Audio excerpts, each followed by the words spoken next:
राधे राधे दोस्तों, आज की वीडियो में हम तुलसी विवाह की कथा सुनेंगे। एक पौराणिक कथा के अनुसार एक बार शिवजी ने अपने तेज को समुद्र में फेंक दिया था। उससे एक महातेजस्वी बालक ने जन्म लिया। यह बालक आगे चलकर जलंधर के नाम से पराक्रमी दैत्य राजा बना। इसकी राजधानी का नाम जलंधर नगरी था। दैत्यराज कालनेमी की कन्या वृंदा का विवाह जलंधर से हुआ। जलंधर महाराक्षस था। अपनी सत्ता के मद में चूर उसने माता लक्ष्मी को पाने की कामना से युद्ध किया, परंतु समुद्र से ही उत्पन्न होने के कारण माता लक्ष्मी ने उसे अपने भाई के रूप में स्वीकार किया। वहां से पराजित होकर वह देवी पार्वती को पाने की लालसा से कैलाश पर्वत पर गया। भगवान देवादिदेव शिव का ही रूप धरकर माता पार्वती के समीप गया, परंतु मां ने अपने योग बल से उसे तुरंत पहचान लिया तथा वहां से अंतर्ध्यान हो गई। देवी पार्वती ने क्रुद्ध होकर सारा वृतांत भगवान विष्णु को सुनाया। जलंधर की पत्नी वृंदा अत्यंत पतिव्रता स्त्री थी। उसी के पतिव्रत धर्म की शक्ति से जलंधर ना तो मारा जाता था और ना ही पराजित होता था।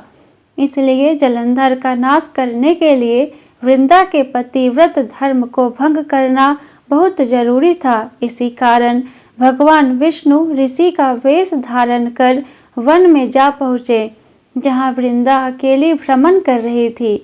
भगवान के साथ दो मायावी राक्षस भी थे, जिन्हें देखकर वृंदा भयभीत हो गई।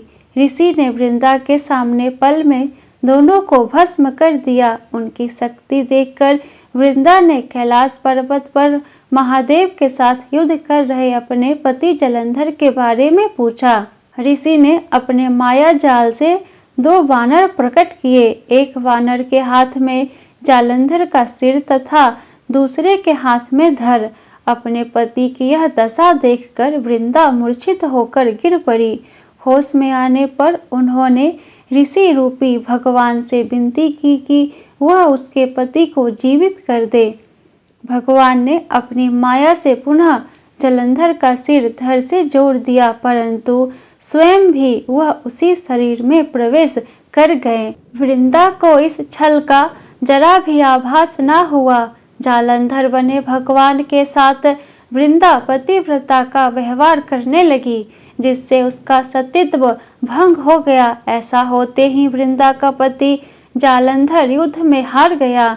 इस सारी लीला का जब वृंदा को पता चला तो उसने क्रुद्ध होकर भगवान विष्णु को शिला होने का श्राप दे दिया तथा स्वयं सती हो गई।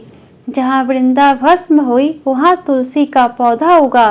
भगवान विष्णु ने वृंदा से कहा, हे वृंदा, तुम अपने सतीत्व के कारण मुझे लक्ष्मी से भी अधिक प्रिय हो गई हो।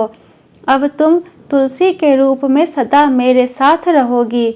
जो भी मनुष्य मेरे शालिग्राम रूप के साथ तुलसी का विवाह करेगा, उसे इस लोक और परलोक में विलुप यश प्राप्त होगा। जिस घर में तुलसी होती है वहाँ यम के दूत भी असमय नहीं जा सकते। गंगा व नर्मदा के जल में स्नान तथा तुलसी का पूजन बराबर माना जाता है। चाहे मनुष्य कितना भी पापी क्यों न हो, मृत्यु के समय जिसके प्राण मंजरी रहित तुलसी और गंगा जल मुख में रखकर निकल जाते हैं, वह पापों से मुक्त होकर वैकुंठ धाम को प्राप्त होता है। जो मनुष्य तुलसी व आंवलों की छाया में अपने पितरों का श्राद्ध करता है, उसके पितर मोक्ष को प्राप्त हो जाते हैं। उसे दैत्य जालंधर की यह भूमि जालंधर नाम से विख्यात है। सती वृंदा का मंदिर मोहल्ला कोट किशनचंद्र में स्थित है। कहते हैं इस स्थान पर एक प्राचीन गुफा थी जो सीधी हरिद्वार तक जाती थी। सच्चे मन से 40 दिन तक सती वृंदा देवी के मंदिर में पूजा करने से सभी मनोरथ पूर्ण होते हैं। बोलो तुलसी माता की जय, शालिग्राम भगवान की जय, विष्णु भगवान की जय। वीडियो पसंद आया हो तो वीडियो को लाइक कर दे और ऐसे ही वीडियो देखने के लिए चैनल को सब्सक्राइब करके बेल आइकन को ऑन कर ले, जिससे मेरी अगली आने वाली वीडियो की नोटिफिकेशन सबसे पहले आपको मिले। तो फिर मिलती हूँ आपसे नेक्स्ट वीडियो में। जय श्री कृष्णा, राधे राधे।